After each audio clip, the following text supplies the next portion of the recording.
이제 모두 자리에 일어나 주님의 성령 지금 이곳에 찬양드리며 거룩한 예배로 나가겠습니다.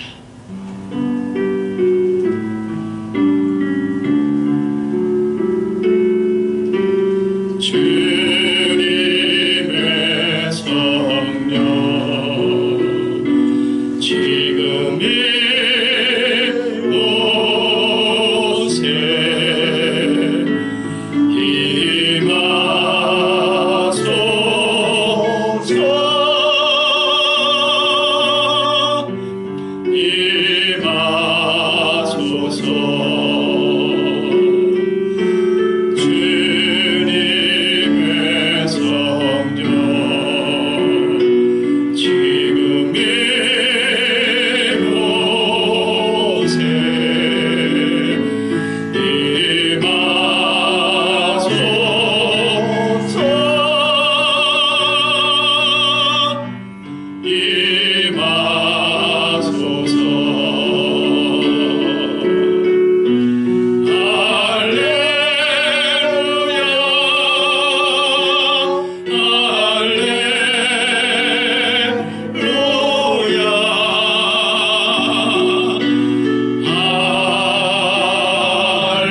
여러 나라의 종족들아 영광과 권능을 여호와께 돌릴지어다.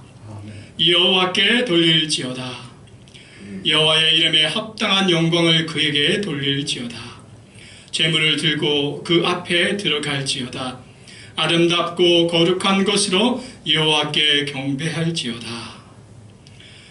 거룩하시고 자비로우신 하나님, 아버는 죄가 없으셨으나 성부 하나님의 뜻을 이루시기 위하여 세례를 받으셨던 예수님을 묵상합니다. 세례받고 물에서 나오실 때에 하늘로부터 너는 내 사랑하는 아들이라 내가 너를 기뻐하노라 하셨던 말씀도 기뻐합니다. 예수님께서 순종하셨던 것 같이 저희들도 오직 하나님께만 순종하는 마음으로 이 예배를 드리오니 기쁘게 받아 주옵소서. 아멘. 참 마음으로 예배하는 저희들의 몸과 마음을 맑은 물로 씻어 주시고 하나님 앞에 합당한 예배자로 서게 하여 주옵소서. 예수님의 이름으로 기원하옵나이다. 아멘. 우리 찬송가 1장과 8장을 연하여 찬양드리겠습니다.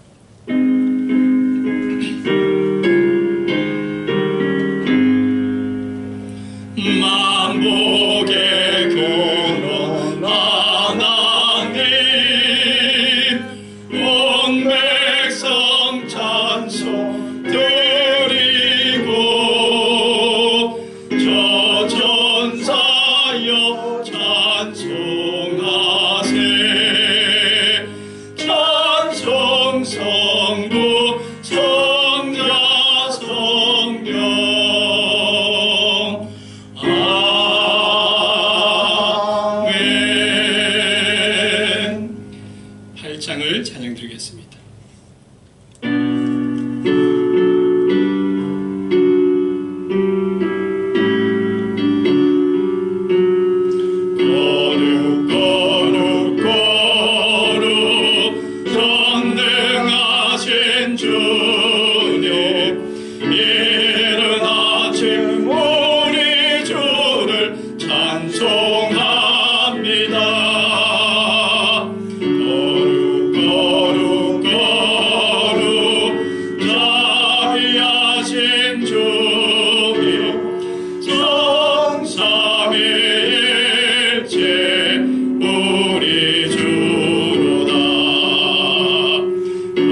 시간에는 다 함께 참회의 기도를 올려드리겠습니다.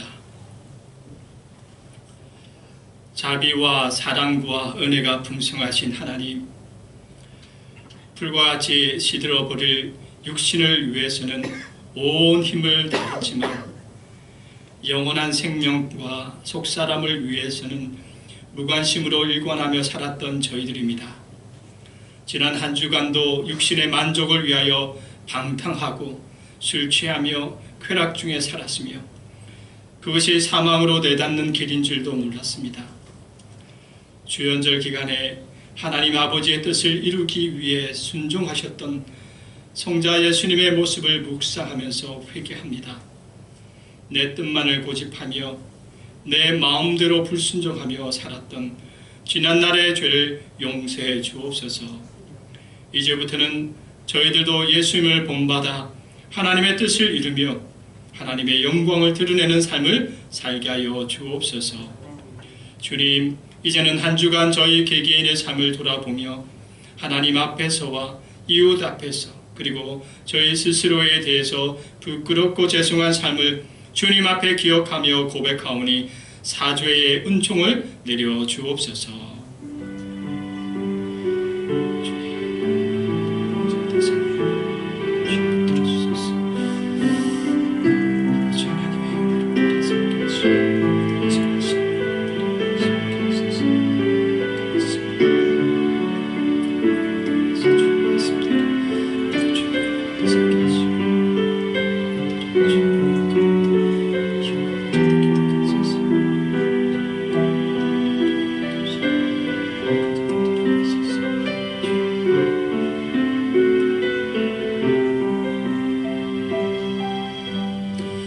이러므로 내가 내게 말하노니 그의 많은 죄가 사하여졌도다.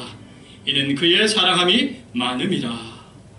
이제는 하나님께서 저희 허물과 죄를 들으시고 용서하여 준 것을 믿사옵고 사도들의 신조로 저희들의 신앙을 고백합니다.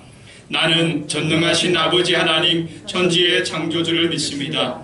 나는 그의 유일하신 아들 우리 주 예수 그리스도를 믿습니다. 그는 성령으로 잉태되어 동정녀 마리아에게서 나시고 본디오 빌라도에게 고난을 받아 십자가에 못 박혀 죽으시고 장사된 지 사흘 만에 죽은 자 가운데서 다시 살아나셨으며 하늘에 오르시어 전능하신 아버지 하나님 우편에 앉아 계시다가 거기로부터 살아있는 자와 죽은 자를 심판하러 오십니다.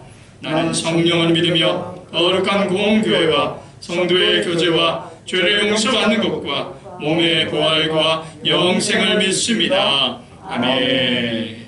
모두 자리에 앉으셔서 찬송가 35장을 함께 찬양드리겠습니다.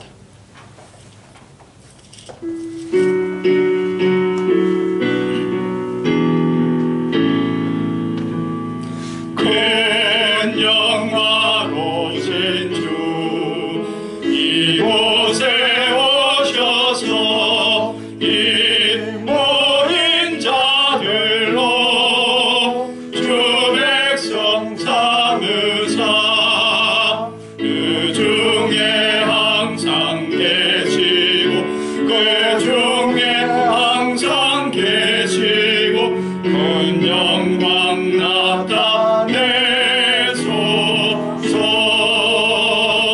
이 백성 기도와 또의 물들임이 양대와 같으니 꼭 받으옵소서. 주 예수 그 신복음을 주 예수 그 신복음을 만 백성 듣게 하소서. 또 우리 자손들 다 주를 기리고 저 성전돌같이 기나게 하소서. 주 구원하신 능력을 주 구원하신 능력을 늘 끝날까지 주소서. 주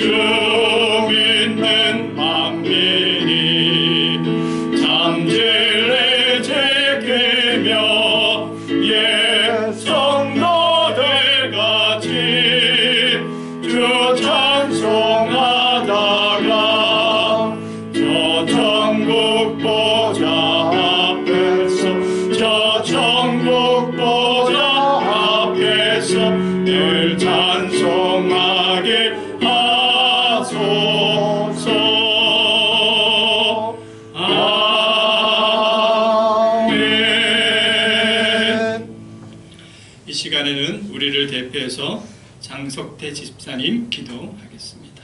다 같이 기도드리겠습니다.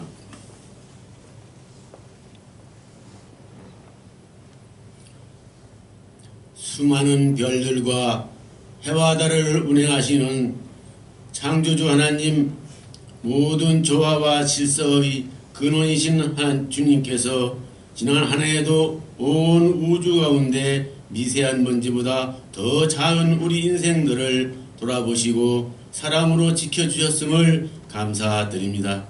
주의 영광을 하늘 위에 두셨나이다.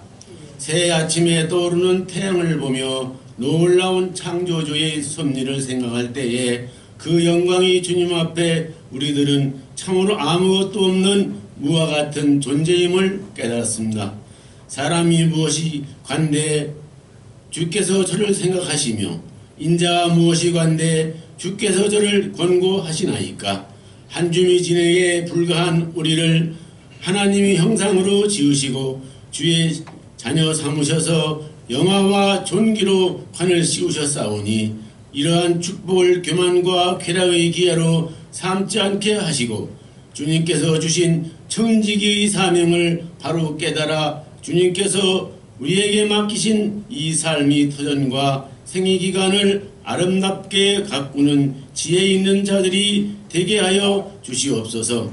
하나님 아버지, 온 세계 인류가 코로나19 때문에 두려운 마음으로 이 자리에 모여 예배 드립니다. 우리들이 지킬 것은 잘 지켜서 코로나19를 하루빨리 종식되어 즐겁고 범사에 감사하는 마음으로 믿음과 찬양으로 하나님께 영광 올려드리는 승리하는 저희들 되게 하옵소서. 주여 우리에게 나를 계수하는 지혜를 주시옵소서.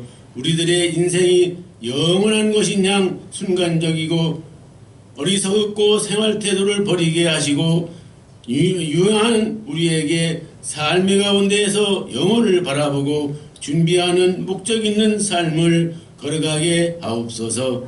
지난 1년의 삶을 돌아볼 때에 하나님의 인도가 아니었다면 우리가 아무것도 할 수 없었음을 고백합니다. 아멘. 주인이 맡긴 달란트를 땅속에 묻어두었다가 그대로 내어놓는 악하고 게으른 종의 모습이 바로 우리들의 모습이었습니다.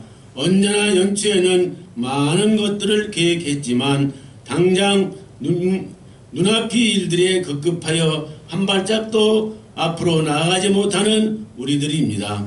하나님, 우리가 여전히 육신에 속한 자들과 같이 살아가고 있습니다. 이제 새해를 우리 영을 새롭게 하여 주시옵소서. 이 세상에 하나님의 영을 우리의 육체에 부어주셔서 우리의 자녀들은 예언하게 하시고 젊은이들은 환상을 보게 하시고 우리 노인들은 꿈을 꾸게 하시옵소서. 우리가 미래를 바라보는 성령의 사람들이 되게 하여 주시옵소서. 새해 우리 산돌교회가 미래를 준비하는 해가 되기를 원합니다. 변화하는 새해를 향하여 변하지 않는 그리스도의 복음을 진리를 효과적으로 전파하는 교회가 되게 하여 주시옵소서. 미래의 교회를 짊어지고 나갈 어린이들과 젊은이들을 키우는 데 전력을 다하는 교회가 되게 하여 주시옵소서.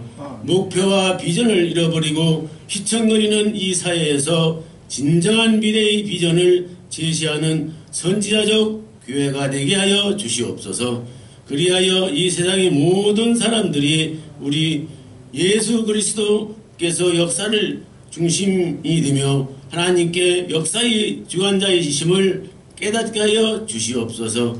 올해에도 우리 민족을 사랑으로 지켜주시옵소서. 우리 한 사람 한 사람이 이 사회에서 각자 맡은 책임을 다하고 교회에서는 맡은 직분을 다하여 하나님께 영광 돌리는 한 해가 되기를 원합니다. 여호와여, 우리 안에 정직한 영을 창조하옵소서. 자신과 하나님을 속이지 아니하고 진실한 마음을 허락하여 모든 거짓된 것을 물리치게 하시고 그리스도의 밝은 빛 가운데서 살아가는 소망의 한 해를 여기 고개 숙인 우리들 모두에게 허락하여 주시옵소서. 은혜의 주님 예수 그리스도 이름으로 간절히 기도드리옵나이다. 아멘.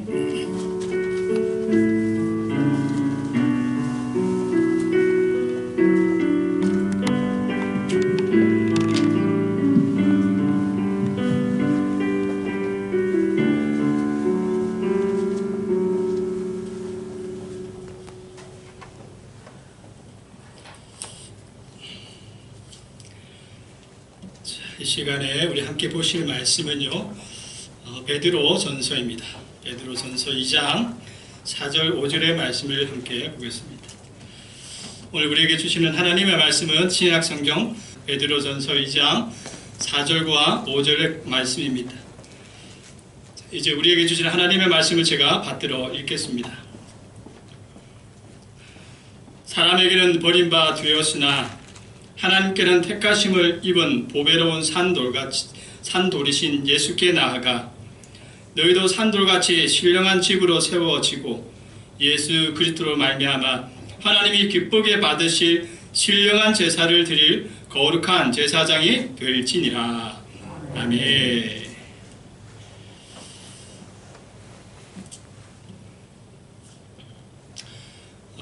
원래는 이번 주부터 우리 대면 예배를 드려야 되는데 방역 지침이 다시금 2주간 온라인 예배를 드리도록 이 방역 지침이 연장되었기 때문에 어쩔 수 없이 또 이렇게 온라인으로 찾아뵙게 되었습니다. 물론 이렇게 온라인으로 찾아볼 수밖에 없는 게 안타까운 마음은 들지만 그래도 지금 이 코로나의 종식을 위해서 온 국민과 나라가 또 하나가 되어서 또 힘을 쓰고 노력하고 있으니까 우리도 우리 교회가 자긍심을 가지고 이 코로나의 종식을 위해서 함께 한다는 생각으로 함께 이 온라인 예배 가운데서도 하나님의 은혜를 나눌 수 있기를 간절히 축복드립니다.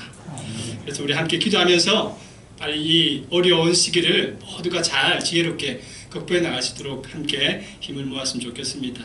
여러분, 설교를 듣기 전에 제가 우리 질문을 하겠습니다. 우리 옆에 있는 분들한테 제가 질문을 하는 게 아니라 여러분이 제 이야기를 들으시고 옆에 있는 분한테 딱 질문을 하세요. 옆에 없는 분들은 뒤로 돌아보셔도 되고 앞에 있는 분들한테 질문하셔도 됩니다. 자, 산돌교회의 비전이 무엇입니까? 한번 물어보십시오. 안 물어보십니까? 네, 빨리 물어보세요. 산돌교회의 비전이 무엇입니까? 자, 그러면 대답을 해줘야죠. 들었습니까? 자, 비전이 뭡니까? 그리스도의 사랑을 나누는 살아있는 공동체.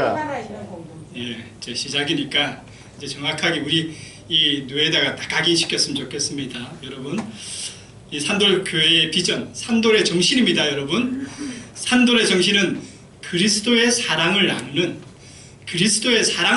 살아있는 공동체입니다. 여러분, 자, 꼭 기억하시기 바랍니다. 산돌교회의 비전, 누군가가 지나가다가 이보시오, 산돌교회, 이 울산 산돌교회 이 정신이 무엇이요? 비전이 뭡니까? 라고 물어보면 뭐라고 이야기해야 됩니까? 그리스도의 사랑을 나누는 살아있는 공동체입니다. 이렇게 당당하게, 확실하게, 분명하게 가르쳐 줄 수 있기를 축복드립니다. 아멘. 여러분, 우리 산돌교회 소속이라면 이 정도는 이제 하셔야 돼요. 교회 나오면서 우리 교회가 뭐를 위해서 이제 할 것인가, 또 어떤 비전을 가지고 있는가, 이것도 모르고 교회를 왔다 갔다 하면은 이제 우리가 공동체로서의 안에 소속해서 이 잘못되어 있는 거예요. 이제 산돌교회 소속이라면 그리스도의 사랑을 나누는 살아있는 공동체로서 이제 하나의 마음을 가지고 누구에든지 이 포인트를 가지고 사역하고 또 이 기도하면서 하나님의 나라를 이루어갈 수 있는 우리가 될 수 있기를 간절히 소망합니다. 아멘. 그래서 지난 시간에 산돌교회를 그리스도의 살아있는 공동체로 만들기 위해서 첫 번째로 우리가 해야 될 작업에 대해서 나눴잖아요. 지난 시간에. 기억나십니까? 자, 첫 번째로 무엇을 살아있는 걸로 만들어야 된다? 살아있는 성도가 되어야 된다라고 했습니다. 살아있는 성도. 그래요.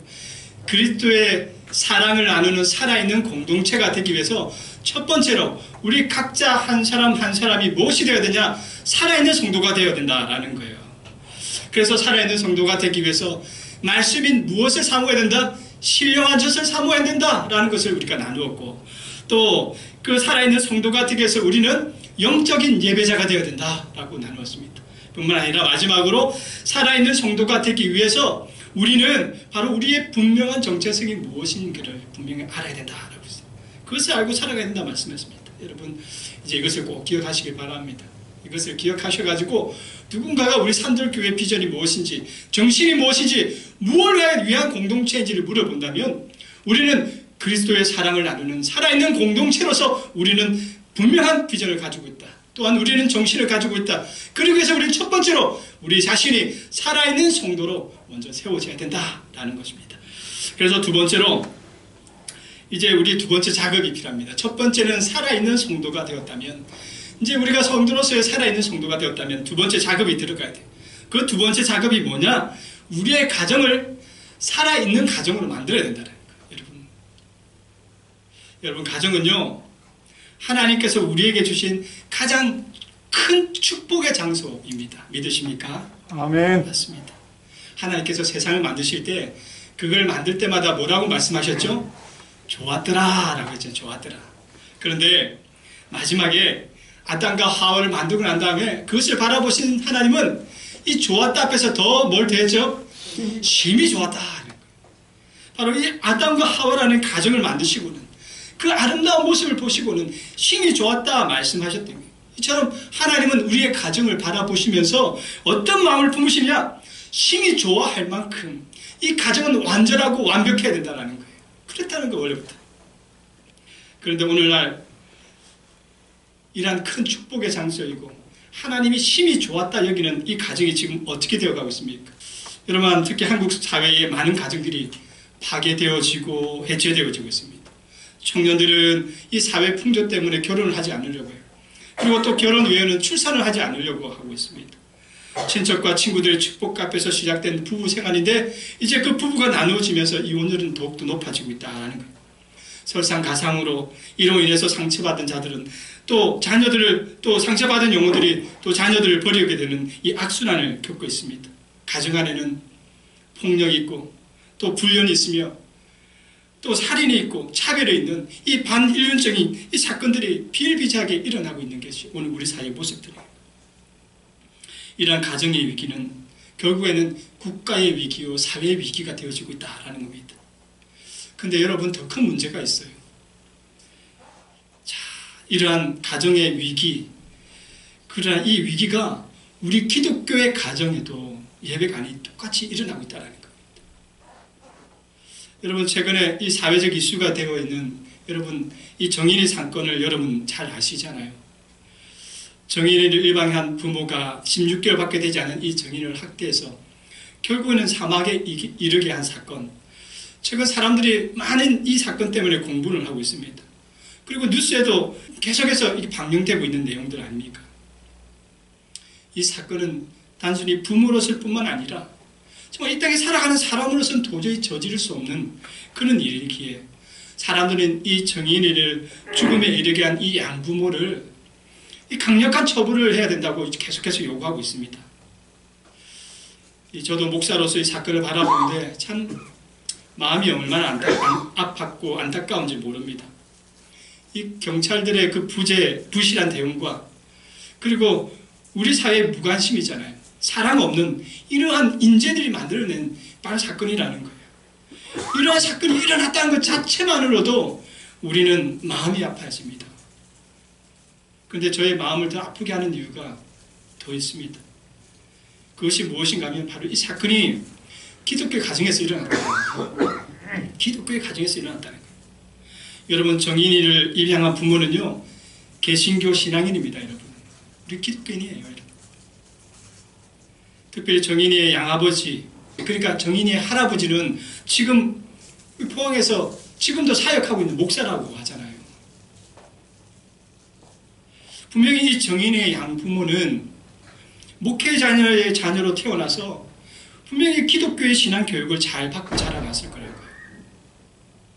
그럼에도 이들의 범행을 보면 신앙인으로서는 도저히 생각할 수 없는 그런 어떤 일들을 저질렀다라는 겁니다.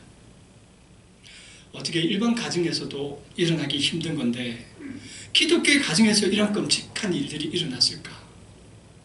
여러분 우리는 이것을요 좀 심각하게 생각하셔야 돼요. 우리 가정은 문제 없지. 우리 가정 뭐 저들과 다르지, 그러니까 다르지 뭐 이런 식으로 우리가 방심하고 안심할 것이 아니라는 겁니다. 여러분, 우리 가정이 살아있는 가정이 되지 못한다면 언제든지 저와 여러분의 가정이 이렇게 끔찍한 상황 가운데 무너지고 넘어질 수 있다는 사실입니다.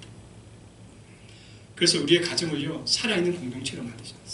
이 산도가 같이 살아있는 가정으로 만들어 놔야 된다는 거예요. 그래서 베드로는 우리의 가정을 산도같이 신령한 집으로 세우라고 말씀하고 있지 않습니까? 오늘 본문 5절의 말씀을 같이 한번 읽어보겠습니다. 5절, 자 시작. 너희도 산돌같이 신령한 집으로 세워지고 예수 그리스도로 말미암아 하나님이 기쁘게 받으실 신령한 제사를 드릴 거룩한 제사장이 될지니라. 아멘. 여러분, 오늘 본문에서 베드로가 우리의 가정을 산돌같이 신령한 집으로 세워지고 라고 말씀하고 있는 것은 우리의 가정을 산돌과 같은 살아있는 가정으로 만들어 가라라는 말씀과 같은 겁니다. 무엇을 말하는 거예요? 예수님이 다스리고 또 예수님이 함께 하시는 살아있는 가정이 되어야 된다라는 겁니다. 그렇다면 어떻게 해야 우리의 가정이 살아있는 가정으로 세워질 수가 있을까? 우리가 오늘 그것을 한번 살펴봤으면 좋겠습니다. 어떻게 하면 우리의 가정을 살아있는 가정으로 만들어갈 수 있을까? 첫 번째, 무엇이 필요하느냐? 바로 우리 가정 안에 살아있는 가정이 되기 위해서는 가장 먼저 하나님의 말씀의 교육이 있어야 된다는 거예요. 여러분, 우리의 가정이 살아있기 위해서 왜 말씀의 교육이 필요한가? 그건 크게 두 가지 이유 때문에 그렇습니다. 첫 번째 이유는요, 바로 이 기독교의 바른 가치관과 정체성을 심어주기 위해서입니다. 여러분, 쉽게 말해서 참 사람으로 살기 위한 말씀의 교육이 필요하다는 거예요. 사람으로서 제대로 된 삶, 바른 삶을 살아가기 위해서는 바로 이 말씀의 교육이 아주 중요하다는 거예요.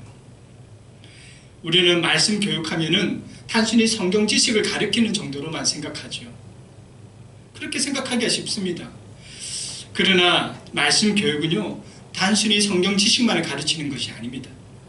바로 이 말씀 교육을 통하여 사람은 사람다운 삶을 살기 위한 바른 가치관과 정체성을 이 교육을 통해서 배우게 된다는 거예요. 여러분, 사람이 사람답게 살기 위해서는 그의 정신의 가치관이 바로 서야 돼요. 그가 바른 정체성을 가지고 살아가야 합니다. 만약에 이 바른 정체성이 없고 가치관이 없으면 그의 인생은 불행해질 수밖에 없게 되는 거예요. 그래서 성경은 말씀 교육에 대해서 계속해서 강조하는 거예요. 여러분, 신명기 11장 18절과 19절의 말씀 무엇이라고 말씀합니까? 같이 한번 읽어보겠습니다. 자, 시작. 이러므로 너희는 나의 이 말을 너희 마음과 뜻에 두고 또 그것을 너희 손목에 매어 기울여 삼고 너희 미간에 붙여 표를 삼으며 또 그것을 너희 자녀에게 가르치며 집에 앉아 있을 때든지 길을 갈 때든지 누워 있을 때든지 일어날 때든지 이 말씀을 강론하고. 여러분, 어떻게 말씀을 교육하라고 신명기 기자는 우리에게 이야기합니까? 집에 앉아 있을 때든지 길을 걸어갈 때든지 누워 있을 때든지 일어나 있을 때든지 한마디로 항상 하나님의 말씀이 그들에게 삶의 어떤 지표가 될 수 있도록 교육하라는 거예요. 이렇게 말씀을 가르치면 어떤 일이 벌어지는가?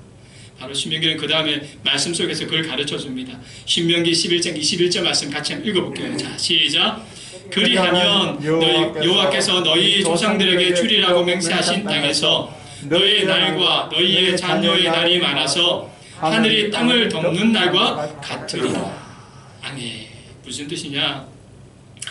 우리가 하나님의 말씀으로 우리의 자녀들을 잘 양육하면 그들의 인생이 형통해진다는 거예요. 근데 이 형통의 이 의미가 단순히 잘 먹고 잘 사는 정도의 문제가 아니라 참으로 인간다운 삶, 바른 삶을 살아가는 참된 인간으로서 살아갈 수 있게 된다는 거예요. 여러분, 한국의 입시 중심의 교육을 문제 삼는 전문가들이 참 많습니다. 왜 그렇습니까? 한국 교육이 성적 위주, 결과 위주, 성과 위주의 주입식 교육이 되다 보니까 이 사회에서 바른 삶을 살아가는 방법의 가치관에 대해서는 제대로 교육하지 못하기 때문에 그렇다라는 거예요. 우리가 생각하기에 여러분 수준이 높은 대학을 나오면 그만큼 공부를 했으니까 당연히 그 큰 학문을 배운 만큼 그 대학을 나온 사람의 인품과 덕은 당연히 높을 거라고 생각하지만 현실은 어떻습니까? 아무리 좋은 대학을 나오더라도 아무리 대단한 대학을 나오더라도 현실은 그 대학을 나온 만큼 그의 성품이 그렇게 대단하지 않는 경우가 많이 있다는 거예요.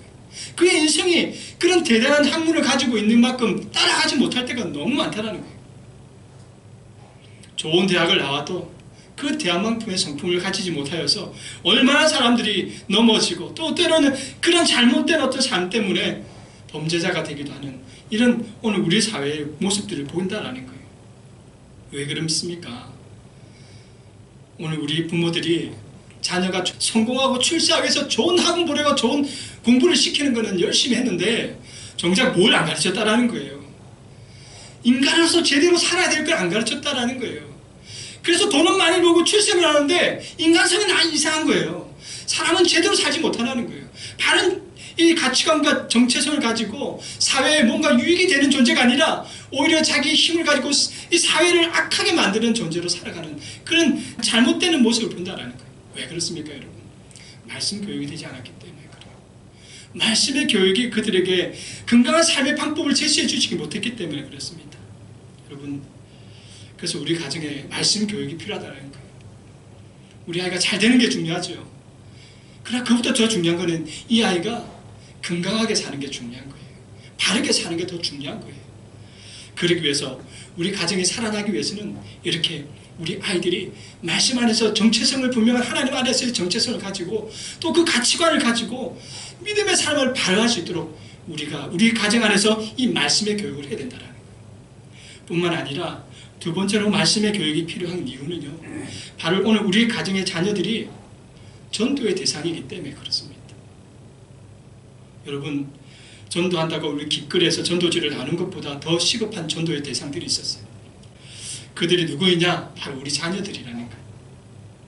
여러분, 우리 자녀들이 지금 이 전도하는 일에 우리가 가장 먼저 앞서야 될, 전도해야 될 대상이라는 겁니다. 이게 우리 현실이에요, 이제.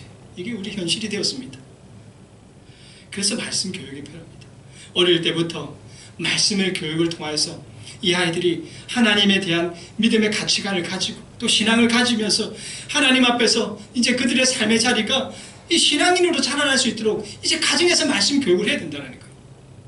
뒤늦게 후에서 교회 안 다니는 자녀 때문에 신앙적으로 어려워지는 문제가 생기지 않도록 어릴 때부터 말씀 교육을 통해서 신앙적으로 양육해 나가야 되는 이제 그 사명이 오늘 살아가는 우리에게 주어졌다라는 겁니다. 이렇게 말씀으로 자라나면요, 우리 자녀들이 어디 안 떠나가요. 하나님의 자리에 머물러 있습니다. 그리고 그의 삶들은 항상 믿음의 길을 걸어가는데 부족함 없는 인생을 살아가게 된다는 거예요. 여러분, 여러분의 가정에 말씀의 교육이 이루어질 수 있게 간절히 축복드립니다. 아멘. 그럼 여러분의 가정이요, 살아있는 가정이 되는 거예요. 여러분의 가정에 말씀이 선포되어지고 말씀이 가르쳐지기 시작하면 바로 여러분의 가정이 살아있는 가정으로 은혜를 누릴 수 있는 축복의 장소가 되어진다라는 겁니다. 자, 두 번째로 살아있는 가정이 되기 위해서 우리에게 필요한 것이 무엇이냐면 바로 우리 가정에 이 가정 예배를 회복하셔야 됩니다. 가정 예배를 회복하셔야 돼요. 물론 이 가정 예배의 중요성은 오래전부터 강조되어 왔습니다. 그리고 지금 우리 산돌교회 안에는 이 가정 예배를 드리고 있는 가족이 있다라는 사실을 저도 잘 알고 있습니다.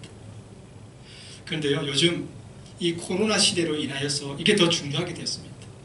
여러분, 오늘도 그렇지만 우리는 이제 대면 예배를 드릴 수 없게 되었잖아요.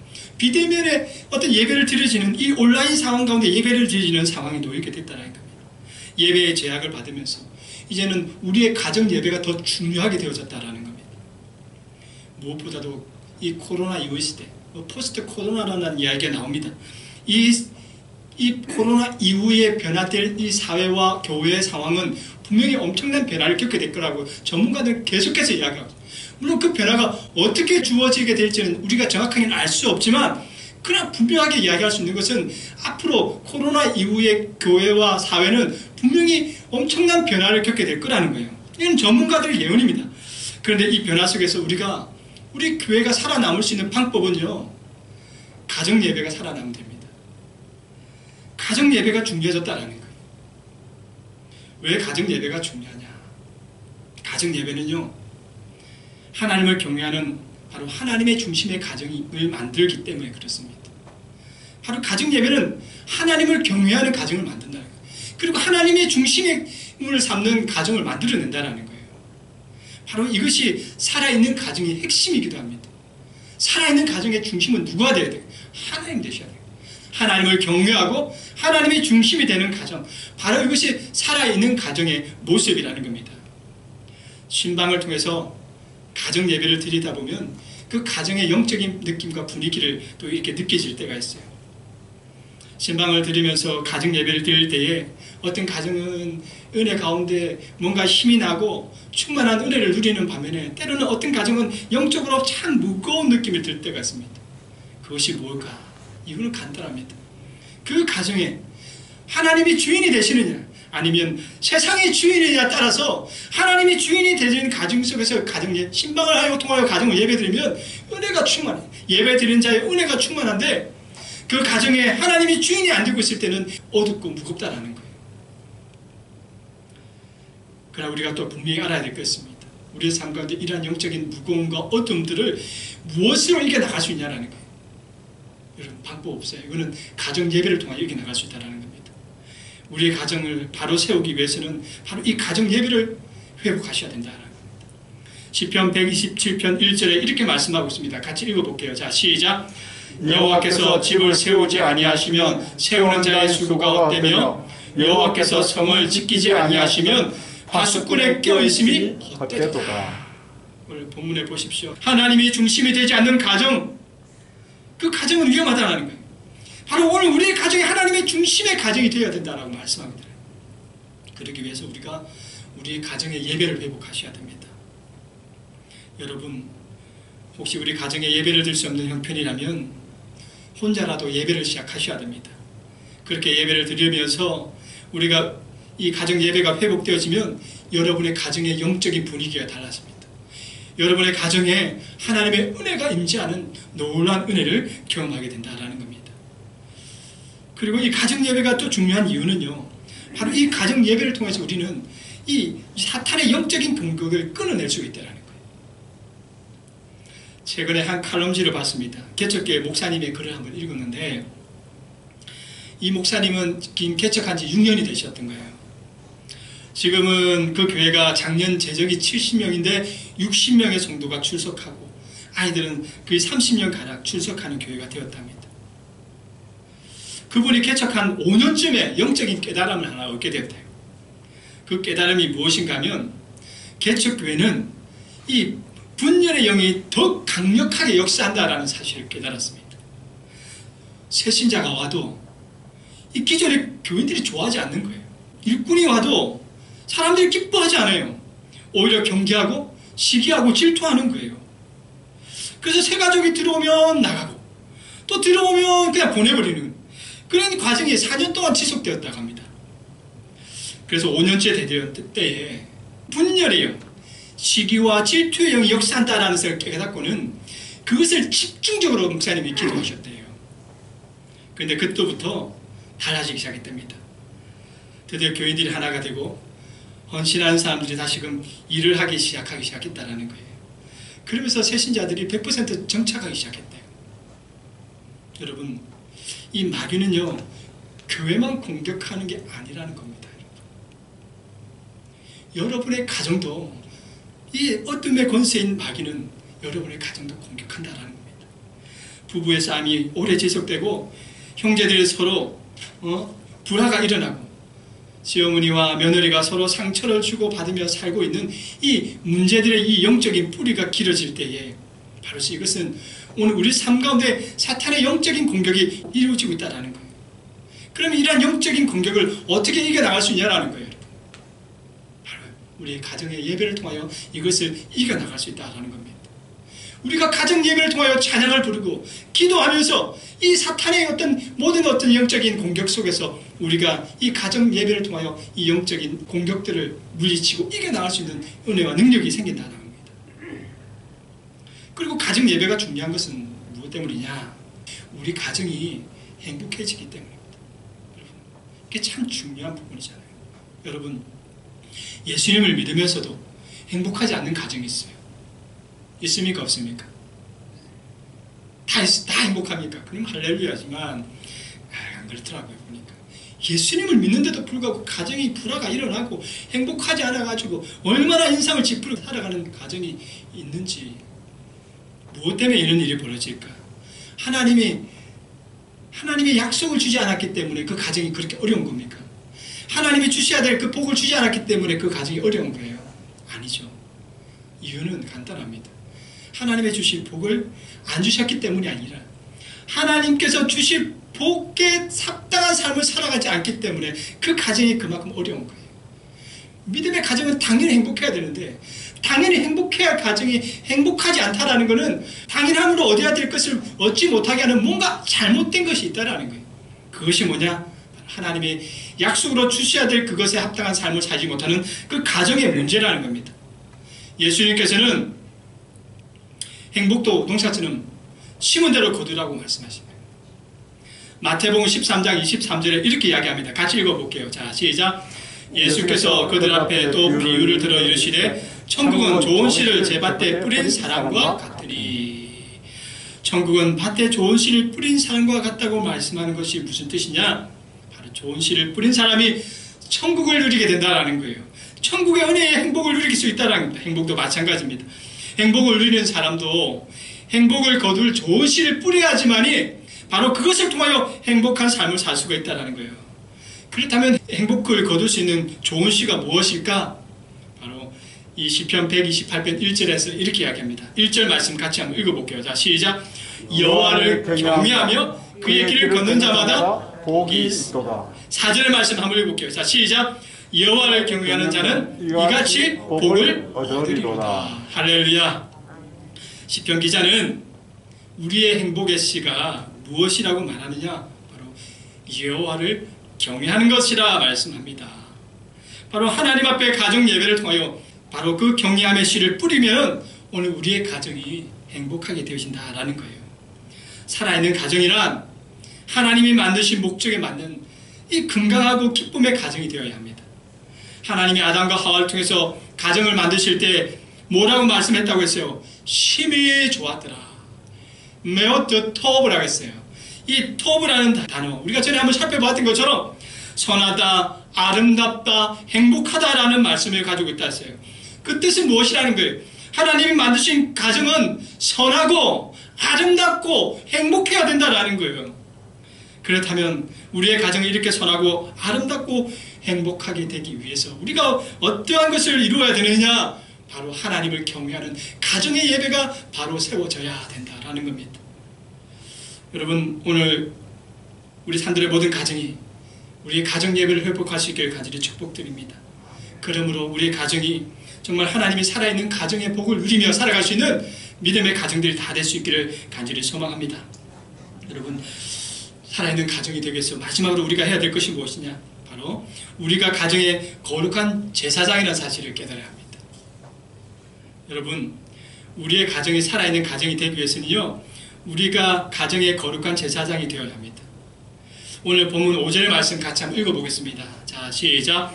너희도 산돌같이 신령한 집으로 세워지고 예수 그리스도로 말미암아 하나님이 기쁘게 받으시 신령한 제사를 드릴 거룩한 제사장이 될지니라. 아멘. 그렇습니다. 우리 지난 시간에 그 산돌교회를 우리 비전을 나누면서 뭐라고 그랬습니까? 그리스도의 사랑을 나누는 살아있는 공동체.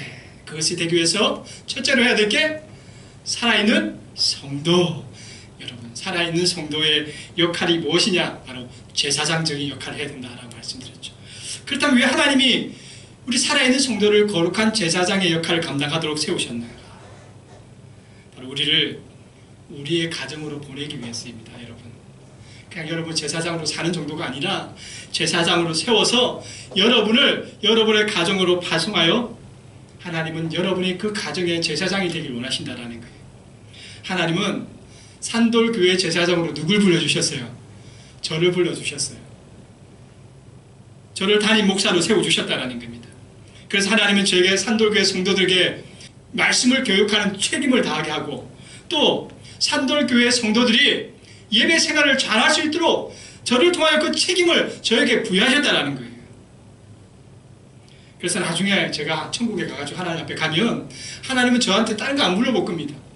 내가 너에게 산돌교회 맡겼는데 너의 성도들에게 말씀의 교육을 잘했느냐? 그리고 너희 성도들이 예배를 잘 드릴 수 있도록 은혜의 삶을 살 수 있도록 예배의 책임을 다했느냐? 그걸 저한테 물어보실 거라는 거예요. 여러분, 마찬가지입니다. 여러분에게도 똑같아요. 여러분이 하나님을 제사장으로 세우셨잖아요. 그것은 여러분이 그냥 제사장으로 가만히 있는 것이 아니라 여러분이 제사장 되어서 여러분의 가정에 파송되어서 이제는 여러분이 제사장으로서 여러분의 가정에 말씀을 교육하는 책임자로 여러분을 보내셨고, 또 여러분의 가정의 예배를 회복할 수 있는 제사장으로 여러분의 가정의 제사장으로 세웠다라는 겁니다. 그러면 여러분의 가정이요, 말씀 교육이 잘 되느냐 안 되느냐 누구의 책임이라고요? 자, 손을 놓고 내 책임이다. 내 책임이다. 여러분의 가정이 말씀으로 제대로 양육되지 않고 교육되지 않는다면 여러분 내 책임이라는 거예요. 또 하나 더 물어볼게요. 여러분의 가정이 가정 예배가 제대로 서지 않는다. 누구의 책임이라고요? 내 책임이다. 왜 안 하십니까? 저만 합니까? 다 내 책임인가요? 산돌교의 책임은 저 맞습니다. 여러분의 가정은 제 책임이 아니에요. 여러분, 여러분을 제사장으로 세우셨잖아요. 여러분이 책임지셔야 되는 거예요. 나중에 천국 가면 하나님은 산돌교의 책임으로 저한테 책임을 묻겠지만 여러분의 가정의 책임은 여러분에게 하나님 물어보죠. 너의 가정에 말씀을 교육을 책임을 다했는지, 여러분의 가정이 가정 예배로서 하나님의 말씀의 은혜로 충만하게 살 수 있도록 제사장으로서 책임을 다했는지 하나님은 여러분에게 물어보실 거라는 겁니다. 여러분, 우리는 가정의 제사장을 역할을 감당하도록 하나님이 우리 가정에 파송한 다 선교사들이라는 거예요. 우리는 하나님이 우리 가정에 파송한 선교사임을 꼭 기억하셔서 바로 나를 통하여 우리 가정의 말씀의 교육을 이루고, 또 나를 통하여 하나님은 우리의 이 가정 예배가 세워질 수 있도록 나를 제사장으로 삼아주셨다라는 것, 바로 그 책임이 누구에게 있다? 크게 합시다. 나에게 있다. 나에게 있다. 이 믿음의 고백으로 하나님 앞에 책임을 가지고 여러분의 가정을 믿음 가운데 살아있는 가정으로 만들고 갈 수 있는 우리가 될 수 있기를 간절히 축복드립니다. 말씀을 정리하겠습니다. 미래학자 이 엘빈 토플러라는 사람이 책을 썼는데 1970년도에 출판된 책 미래의 충격이라는 책이 있습니다. 이 책은요, 이 당시에 나와 있던 많은 데이터와 또 앞으로 이루어질 많은 어떤 모든 데이터를 이 종합해서 연구를 해가지고 어떤 것을 기록한 책이냐면, 이 사회와 또 인간의 생활 구조가 어떻게 변할 것인가에 대한 뭐 일종의 예언적인 이 정보를 이 데이터화해가지고 예측한 책이에요. 근데 놀랍게도 지금 이 책의 내용들이 그대로 이루어지는데, 특별히 이 책의 14장에 보면 어떤 내용이냐면 파괴될 과족이라는 대한 내용이 있어요. 파괴될 과족. 이미 50년 전부터 이 엘빈 토플러라는 이 미래학자는 앞으로 미래의 가정들이 파괴가 되어질 거라는 거예요. 다양한 가치관과 사회 급변 속에서 가족들이 무너져 갈 거라는 것 이미 50년 전부터 책으로 기록해 놨다는 거예요. 여러분, 그 가정 속에 기독교의 가정은 예외가 아니라는 겁니다. 기독교 가정도 똑같이 이 미래의 물결 속에서 어떻게 해야 될지 모른다는 거예요. 어떻게 파괴될지 모른다는 겁니다. 그러면 이 파괴될 가족 가운데, 가정 가운데 어떻게 이 파괴될 수밖에 없는 상황 가운데 우리 가정을 바르게 지켜나갈 수 있을까? 그것은 방법이 없어요. 하나밖에 없습니다. 그 방법이 뭐냐? 우리 가정을 살아있는 가정으로 만들어내면 됩니다. 어떠한 영향 속에서도, 어떠한 가치관의 변화 속에서도, 급변한 사회생활 속에도 그 사회의 그 변화에 그것이 어쩔 수 없이 흘러가는 그런 가정이 아니라 그 가정 속에서도 자기만의 가치와 정체성을 가지고 살아있는 가정으로서 그것을 세워나갈 수 있다면 그 가정은 파괴되지 않는다는 거예요. 그러기 위해서 우리가 첫 번째로 뭘 해야 된다고요? 우리 가정에 말씀을 교육하셔야 돼요. 여러분 가르치셔야 돼요. 여러분 자녀들에게 크고 어리고가 문제가 아니라 모든 가정의 자녀들에게 말씀을 나로부터 시작된 내가 살아있는 성도가 되는 그 순간부터 이제는 그 살아있는 성도로서 우리 가정의 제사장으로서 말씀을 가르치고 또 우리 가정의 예배를 세워나가면서 우리 가정의 바른 길을 제시해 줘야 된다는. 그렇게 우리가 제사장으로서 역할을 감당할 때 오늘 우리 가정은 이 변화되어지는 가정 속에서도 하나님의 말씀 안에서 또 변함없이 살아있는 공동체로서 우리 가정을 세워나갈 수 있다는 겁니다. 여러분 우리 산돌의 모든 가정을 살아있는 가정으로 만들 수 있기를 축복드립니다. 아멘. 그러면서 우리 산돌교회가 그리스도의 사랑을 나눌 수 있는 살아있는 공동체가 되어 있기를 간절히 축복드립니다. 기도하겠습니다. 주님 감사합니다. 오늘도 주님의 은혜를 귀한 말씀 가운데 나누었습니다. 주여 그리스도의 사랑을 나누는 살아있는 공동체, 바로 오늘 이것이 우리 산돌교회가 가져가야 될 정신이요 비전임을 우리가 다시금 돌아봅니다. 그러기 위하여 우리가 두 번째 우리 살아있는 가정을 만들어야 될 텐데 하나님 이 가정을 만들며 하나님의 거룩한 처소가 될 수 있도록 우리 가정을 하나님의 은혜의 복으로 채워주시고 믿음 속에서 하나님의 놀라운 은혜가 우리 가정 가운데 역사할 수 있도록 주여 인도하여 주옵소서. 그것을 만들어가는 주체가 오늘 하나님의 은혜 가운데 살아있는 성도 우리 자신이 될 수 있도록 우리를 제사장으로 세워주셨사오니 그 책임을 감당해 나가는 우리 귀한 성도님들 다 되게 하여 주시옵소서. 감사드리며 예수님의 이름으로 기도드립니다. 아멘. 자, 우리 찬송가 542장을 함께 찬양드리겠습니다.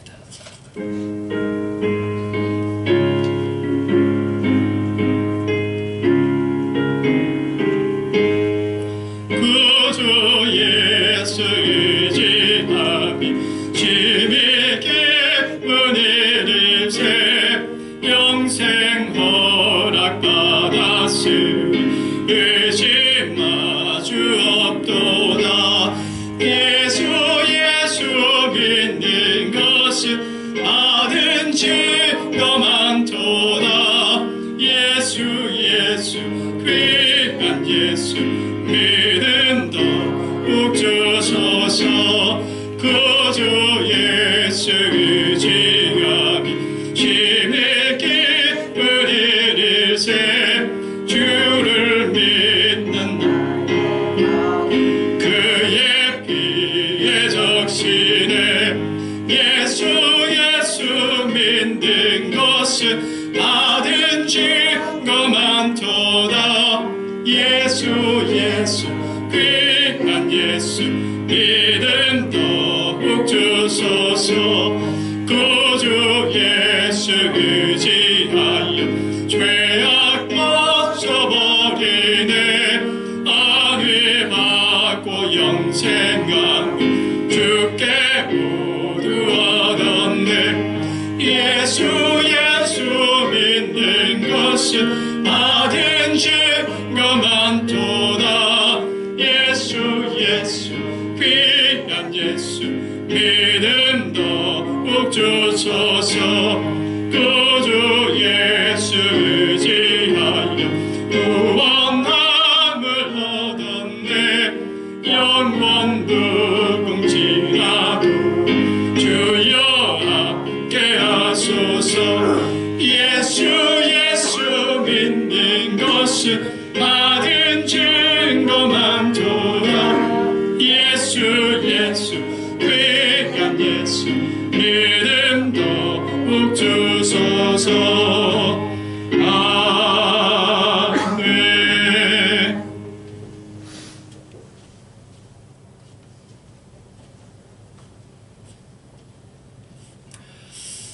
자, 여러분이 드린 예물을 위해서 기도하겠습니다. 온라인으로 예배를 드리는 여러분도 여러분의 예물 위에 손을 올리시고 함께 기도하겠습니다. 하나님, 주님의 은혜에 감사합니다. 오늘도 귀한 말씀 속에서 우리가 또 하나님의 나라를 위하여 가야 될 하나님의 비전을 보게 하시고 또 말씀을 나누게 하심을 감사합니다. 기쁨의 마음, 감사의 마음을 따라 또 살아있는 가정을 위하여 오늘도 기쁨의 마음을 주님 앞에 구별하여 드리는 믿음의 손길들 있습니다. 하나님 아버지, 이 아름다운 손길들 하늘의 은혜와 믿음의 복으로 날마다 채워주시옵소서. 아름다운 손길을 통하여 주시는 이 믿음의 마음 따라 그의 가정이 하늘의 모든 은혜로 체험받아서 믿음의 형통함을 얻게 하시고 하나님의 도우심을 따라 그들의 가정과 직장과 또 그들의 사업터 위에 하나님의 놀라운 은혜를 경험할 수 있도록 주여 은혜 가운데 풍성한 은혜를 더하여 주시옵소서. 또한 아버지 주님 앞에 드리는 이 예배의 삶을 통하여 하나님의 기쁨의 마음 속에서 또 이 예물이 하나님의 나라를 이루기를 소망합니다. 주인은 곳마다 하나님의 뜻이 이루어지게 하시고 하나님의 은혜를 더욱더 풍성하게 이루고 나갈 수 있는 귀한 예물이 될 수 있도록 이 가운데도 하나님의 은혜를 부내려 주시옵소서. 뿐만 아니라 또한 아버지 믿음의 교회 우리 산돌교회가 하나님의 비전을 가지고 또 아버지 더욱더 큰 꿈을 가지고 살아갈 수 있기를 소망합니다. 하나님 우리 교회를 더욱더 분케 하시고 하나님의 뜻 가운데 우리 성도님들의 삶이 살아있는 성도 살아있는 가정과 교회가 될 수 있도록 은혜 가운데 날마다 주님의 이끄심을 따라 인도하여 주시옵소서. 감사드리며 예수님의 이름으로 기도드립니다. 아멘.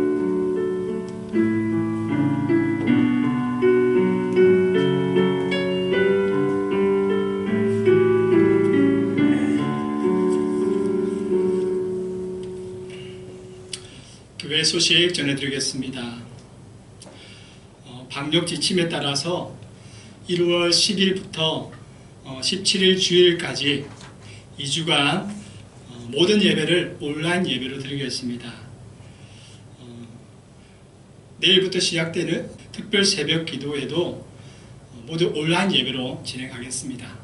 그래서 영상으로 드려지는 예배이지만 여러분 이 한 해를 은혜 가운데 하나님의 말씀 가운데 기도하면서 또 이렇게 충만하게 시작할 수 있기를 간절히 소망합니다. 여러분 중보기도 계속 부탁드립니다. 코로나19로 인해서 어려운 상황이 계속 지속되고 있는데 코로나 종식이 속히 올 수 있도록 우리나라와 세계 각국을 위해서 계속 기도해 주시길 바랍니다. 여러분 남녀 성교회 원래회 및 재직회가 좀 연기되겠습니다. 1월 24일 대면 예배가 드려질 때에 모이도록 하겠습니다. 그리고 여러분 가정의 기도 제목 올 한 해 우리 가정을 위해서 기도할 제목이 있다면 여러분이 예물을 드릴 때에 감사헌금란에 보면 뒷장에 이 가정의 기도 제목을 적을 수 있는 란이 있습니다. 그래서 적어주시면 제가 그것을 보고 따로 기록해 두었다가 한 해 동안 여러분의 가정을 위해서 계속해서 기도하겠습니다. 여러분 그 새해 꽃꽂이와 애참봉헌 신청란에 좀 자리가 많이 비어져 있어요. 물론 이 온라인 예배를 드리다 보니까 이 교회를 나오지 않으셔가지고 신청란이 너무 많이 비어져 있는데 여러분 혹 주중이나 또 대면 예배가 드려질 때에 나오셔서 꼭 그 빛란에다가 여러분의 이름들을 좀 기록해 주셨으면 좋겠습니다. 연말 기부금 영수증이 필요하신 분들은 사무실로 신청해 주시면 되겠습니다. 자, 다음 주 섬김의 이름들 확인해 주시길 바랍니다. 당부의 말씀입니다. 온라인 예배를 대면 예배처럼 소중하게 여기시길 바랍니다. 각 가정에서 한 해를 온전한 예배와 기도로 나아갈 수 있기를 계속해서 힘쓰기를 간절히 바랍니다. 나머지 광고는요 화면을 참고해 주시길 바랍니다.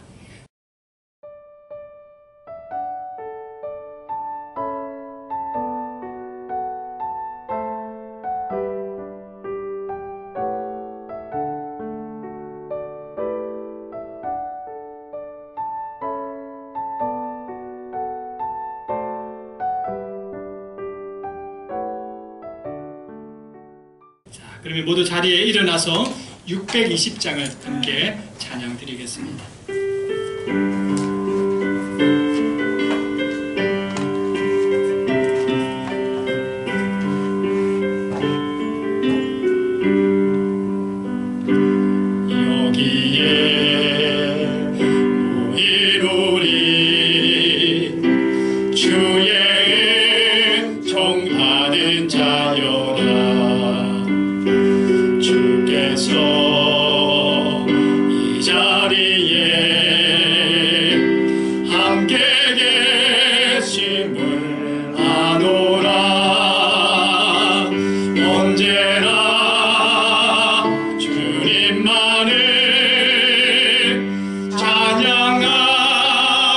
따라가리니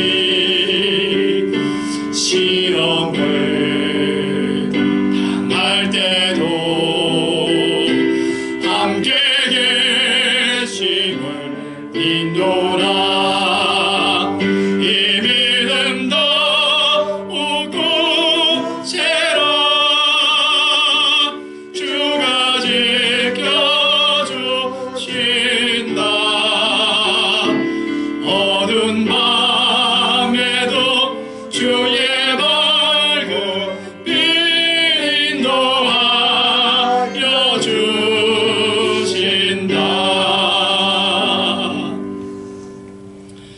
사랑하는 여러분, 우리 산돌교회 그리스도의 사랑을 나누는 살아있는 공동체입니다.